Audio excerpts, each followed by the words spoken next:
తాకట్లో ఉన్న మీ బంగారాన్ని విడిపించి ఆ రోజు ఆన్లైన్ రేటుకి కొంటాం. Sharma gold company. నమస్తే గురుగారు. శ్రీమాత్రే నమః. గురుగారు, శివరాత్రి నెక్స్ట్ డే మాఘ అమావాస్య, పుణ్యస్నానాలు ఆచరించడానికి అదే ఆఖరి రోజు కూడా. మరి ఆ రోజున మేము తప్పకుండా చేయవలసిన పనులు, అస్సలు చేయకూడని పనులు, ముఖ్యంగా అమావాస్య కూడా ఉంది కాబట్టి ఏమైనా ఉంటే ఒకసారి గుర్తు చేయండి గురుగారు. తప్పకుండా, చాలా మంచి ప్రశ్న అండి. శివరాత్రి తెల్లవారితే ఇంకో మహా అద్భుతమైనటువంటి రోజు మాఘ అమావాస్య. ఈ మాఘ అమావాస్య అనేటటువంటిది స్నానానికి, దానానికి, అతిథి భోజనానికి, అలాగే మనం చేసేటటువంటి పితృకర్మలకు పెట్టినటువంటి పేరు మాఘ అమావాస్య. ఎప్పుడైనా శివరాత్రి తెల్లవారితే అమావాస్య రావడం జరుగుతుంది. మరి శివరాత్రి ఎంతనైతే గొప్పనైనటువంటిదో అంతకు ఇంకా రెట్టింపు గొప్పనైనటువంటిది మాఘ అమావాస్య. ఎందుకు అంటే మాఘమాసం మొత్తం కూడా నదీ స్నానాన్ని ఆచరించాలని మాఘపురాణం చెప్పింది. మాఘపురాణంలో నదీ స్నానము, దానము, జపము నీ జీవితాన్ని ఉద్ధరింపజేసేటటువంటిది అని అర్థము.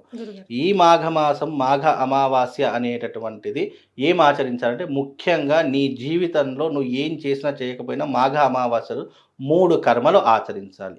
ఆ 3 కర్మలు ఏంటి అని అంటే గనక, నువ్వు మొట్టమొదటిగా బ్రహ్మ ముహూర్తంలో లేవడం, బ్రహ్మ ముహూర్తంలో లేచి స్నానం ఆచరించడం, అది కూడా గంగా స్నానం ఆచరించడం ఒక పద్ధతి. ఎలాగో జాగరణలో ఉంటాం కాబట్టి ఎలాగో పడుకోము కాబట్టి చాలా మందికి తెల్లారితే నిద్ర వచ్చేస్తుంది కదా, ఒక డే అంతా. కాకపోతే ఏంటంటే, ఆ రోజున వీలైనంత వరకు బ్రహ్మ ముహూర్తంలో లేచి స్నానం ఆచరణ చేసుకొని, వీలైతే ఆ రోజున తప్పకుండా చేయవలసింది ఏంటంటే అతిథి భోజనం. శివరాత్రి రోజున మనం అంతా ఉపవాసం ఉంటాము. మనం భోజనం చెయ్యాలి అంటే శాస్త్రం ఒక నియమం పెట్టింది. ఏంటి అంటే, నువ్వు ఎప్పుడైతే అతిథికి భోజనం పెడతావో ఆ తర్వాతే నువ్వు భోజనం చేయాలి. నీకు అతిథి దొరకకపోతే ఆ రోజు కూడా ఉపవాసమే. అంత కఠినమైనటువంటి నియమాలు ఈ మాఘ అమావాస్యకు ఉన్నాయి. అది పూర్వకాలం చాలామంది ఇప్పటికీ కూడా కొంతమంది అతిథి భోజనం పెట్టకుండా కనీసం ముద్ద కూడా నోట్లో పెట్టలేనటువంటి నిష్ణాతులైనటువంటి వాళ్ళు చాలామంది ఉన్నారు. ఎందుకంటే వాళ్ళకు ఒక నియమం అది. తప్పకుండా ఏ అతిథి అయినా సరే, బ్రాహ్మణ, వేరేవాడ, ఇతర కుల వాళ్ళకి సంబంధం లేదు, ఒక అతిథికి భోజనం పెట్టాలి. భోజనం పెట్టిన తర్వాత ఆయన తృప్తిగా భోజనం చేసిన తర్వాతే కుటుంబ సభ్యులందరూ భోజనం చేసేవారు. అలాంటి పద్ధతులు, ఆ యొక్క పద్ధతి ఎవరైతే పెట్టుకుంటారో నిజంగా వాళ్ళు కారణ జన్ములు అని చెప్పుకోవచ్చు. అంత విశేషమైన. అలాగే ఈ శివరాత్రి రోజు మనం అందరం ఉపవాసం ఉంటాము. మనం భోజనం చేయాలి అంటే మనకొక ఏం కావాలి అంటే ఒక అనుమతి కావాలి. ఆ అనుమతి ఎలా ఉంటుంది? ఒక పేదవాడిక, ఒక బ్రాహ్మడిక, ఒక లేనివాడిక, ఆకలి అన్నవాడికి నువ్వు అన్నం పెట్టి, నువ్వు ఆ యొక్క అన్నం తిన్న తర్వాత ఆ వ్యక్తి వెళ్ళిపోయిన తర్వాత అప్పుడు నువ్వు భోజనం చేస్తే దాని పుణ్యం ఎంతో తెలుసా అండి? 1000 యజ్ఞయాగాదులు చేసినటువంటి పుణ్య ఫలితం కలుగుతుంది. సాక్షాత్తు పరమశివుడికే నువ్వు అన్నం పెట్టినటువంటి పుణ్య ఫలితం కలుగుతుంది. సాక్షాత్తు ఆ పరమశివుడే నీ ఇంటికి అతిథిగా వచ్చాడు అని భావన చేసి నువ్వు భోజనం పెట్టాలి. ఎవరో పేదవాడికో లేనివాడికో అన్నం పెడుతున్నానని మనసులో భావన చేసుకోకూడదు. సాక్షాత్తు శివరాత్రి తెల్లవారి కదా, ఆ భగవంతుడు ఆకలితో ఉంటాడేమో, ఆ భగవంతుని అతిథి రూపకంగా పిలుచుకొని ఇంటి దగ్గర అన్నం పెట్టాలి అనేటటువంటి సంకల్పంతో గనక నువ్వు భోజనం పెడితే ఆ భోజనం ఎవరు తింటారో తెలుసా? ఆయనలో ఉన్న పరమాత్ముడు తింటాడు. ఆయనలో ఉన్నటువంటి సాక్షాత్తు ఆ పరమేశ్వరుడే భోజనం చేస్తాడు. పరమేశ్వరుడు భోజనం చేసే బాధ్యత మనకు. ఆ పరమేశ్వరుడు నిజంగా మన దగ్గరకు వచ్చేస్తే మన కాలు చేతులు ఆగుతాయా అండి? నిజంగా శరీరం అంతా పులకరిస్తుంది. ఆనందంతో అసలు ఏం చేస్తున్నాము కూడా అర్థం కాదు. అంత విశేషంగా ఆనందంగా అతిథి భోజనం పెట్టడం ఒక పద్ధతి. గంగా స్నానం అయింది, అతిథి భోజనం అయింది. అతిథి భోజనం తర్వాత చేయవలసినటువంటి క్రతువు ఏంటంటే, నీ పితృదేవతలకు తర్పణాలు ఆచరణ చేసుకోవాలి. అమావాస్య అంటేనే పితృదేవతలకు తర్పణం చేసేటటువంటి విధి.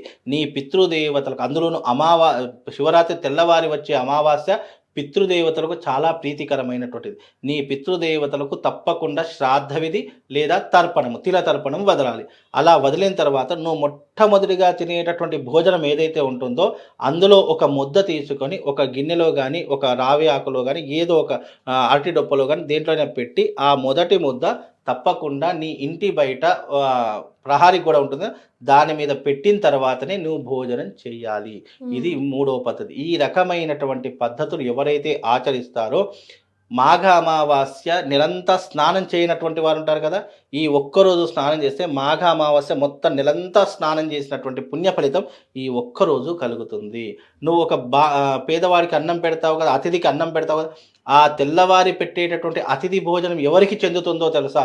సాక్షాత్తు కైలాసంలో ఉన్నటువంటి ఆ శివుడికే చెందుతుంది. ఆయన తిన్నట్టుగా కాదు, ఆత్మరూపకంగా ఆ కైలాసంలో ఉన్న శివుడికి చెందుతుంది. మూడవది ఏంటి? నీ పితృదేవతలు నీ నుంచి కోరుకునేటటువంటిది ఒక ముద్ద. ఆ ముద్ద నువ్వు పెట్టావని అనుకో, ఆ పితృదేవతలు ఆ యొక్క భోజనాన్ని స్వీకరించి వాళ్ళు విముక్తి పొంది కైలాసంలో సాన్నిధ్యం పొందుతారు. ఈ 3 పనులు ఎవరైతే ఆచరిస్తాడో ఈ మాఘ అమావాస్య పుణ్యమంతా అతనికి కలుగుతుంది. 4వ పద్ధతి ఒకటి ఉంది, ఇప్పటివరకు ఎక్కడ ఏ మీడియా ఛానల్ ఎవరు కూడా చెప్పలేదు. అది ఏంటి అంటే, ఈ అమావాస్య రోజున అందరూ మా ఇంటికి మామిడి తోరణాలు పెడతారు. కానీ ఈ అమావాస్య రోజున రావి తోరణాలు పెట్టాలి అని శాస్త్రము.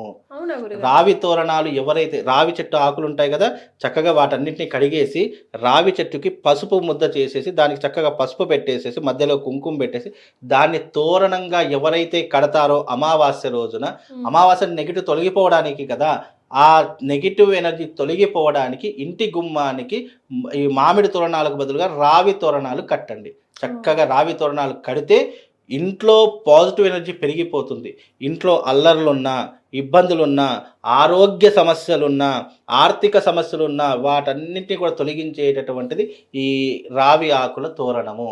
నిజంగా రావి వృక్షం ఉన్నటువంటి తోరణం ఏదైతే ఉంటుందో ఆ తోరణం ఏ గుమ్మానికైతే కడతామో ఆ ఇంట్లో నుంచి దారిద్ర దేవత వెళ్ళిపోతుందట. ఆ ఇంట్లో నెగిటివ్ ఎనర్జీ వెళ్ళిపోతుందట. చాలా మందికి ఈ మధ్య కాలంలో ఆరోగ్య సమస్యలు, చీటికి మాటికి ఆరోగ్య సమస్య, దగ్గితే ఆరోగ్య సమస్య, తుమ్మితే ఆరోగ్య సమస్య.